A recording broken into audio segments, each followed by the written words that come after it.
రామరావణ చేసి చూడగానే ఒక పక్క రాక్షసుడు నిల్చున్నట్ట, పక్కనే వానరుడు నిల్చున్నట్ట. ఇద్దరు ఆయుధాలు పక్క నిల్చున్నా తామిద్దరం శత్రువులమని మర్చిపోయారట. మర్చిపోయే ఆయుధాలు అలాగే పట్టుకుని రామరావణుల యొక్క యుద్ధాన్ని చూస్తూ ఉండిపోయారట. ఈయన కొన్ని లక్షల బాణాలు వేసేస్తున్నాడు, ఆయన కొన్ని లక్షల బాణాలు వేసేస్తున్నాడు. ఆకాశం అంతా చీకటైపోయి ఈ బాణాల యొక్క వెలుతురు ఒకటే కనపడుతోంది. రావణాసురుడు కొన్ని బాణాలని రామచంద్రమూర్తి యొక్క రథం మీద ఉన్నటువంటి ధ్వజం మీదకి ప్రయోగించాడు. కానీ అది ఇంద్రుడి యొక్క రథం, అది ఒక దివ్యమైన శిఖరానికి కట్టబడి ఉంది ఆ ధ్వజం. ఆ శిఖరము యొక్క శక్తి చేత ఆ వేసినటువంటి బాణములు నిర్వీర్యములైపోయాయి. రామచంద్రమూర్తి చూసి ఆగ్రహం వచ్చి ఆయన తిరిగి బాణప్రయోగం చేశారు. రావణాసురుడి రథం మీద ఉన్నటువంటి ధ్వజం విరిగిపోయి నేల మీద పడిపోయింది.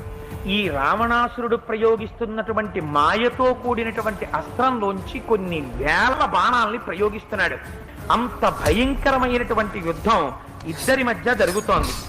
రామచంద్రమూర్తి విషం కలిగినటువంటి కోరలతో ఉన్న సర్పం ఎలా ఉంటుందో అంత తీవ్రమైనటువంటి బాణాన్ని తీసి వింటినారికి సంధించి రావణాసురుడి యొక్క కంఠానికి గురి చూసి విడిచిపెట్టారు. బాణం తగలగానే ఒక శిరస్సు తెగిపోయి భూమి మీద పడిపోగానే అది మళ్ళీ వెంటనే కొత్త శిరస్సు కట్టాక్కడ మొలకెత్తి ఇంకొక బాణం తీసి కొట్టారు. ఇలా ఎన్నిసార్లు కొట్టారో చూడండి. 10 తలకాయలు 10 మాటకి పడిపోయి మళ్ళీ వెంటనే కొత్త శిరస్సు మొలకెత్తేసి 7 రాత్రులు 7 పగళ్ళు ఒక క్షణం విరామం లేకుండా బ్రహ్మగారు ఇచ్చారయ్యా ఈ బాణాన్ని రాక్షస సంహారానికి ఉపయోగించుకొని భగవానుడైన అగస్త్య మహర్షి ఇచ్చారు.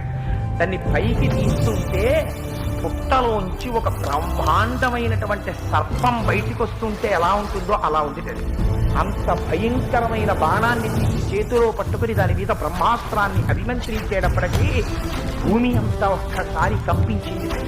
ఆ వింటినారికి సంధించి ఆ బాణాన్ని విడిచిపెట్టగానే ఒక్క క్షణంలో ఆ బాణం భయంకరమైనటువంటి ధ్వని చేస్తూ లోకాలన్నింటినీ క్షోభింపచేస్తూ ఇంతకాలం ఏ రావణుడు లోకములనన్నింటినీ పీడించాడో ఆ రావణుడి యొక్క గుండెల్ని బద్దలు చేస్తూ నెత్తురు తాగుతూ రావణాసురుని యొక్క వక్షస్థలంలోంచి దూసుకుని వెళ్ళి చేతిలో ఉన్న ఆయుధాలన్నీ జారవిడిచేశాడు. తనస్సు ప్రాణాలు విడిచిపెట్టేశాడు. రథం నుంచి ఒక్కసారి రావణ శరీరం భూమి మీద పడిపోయింది. రామరామ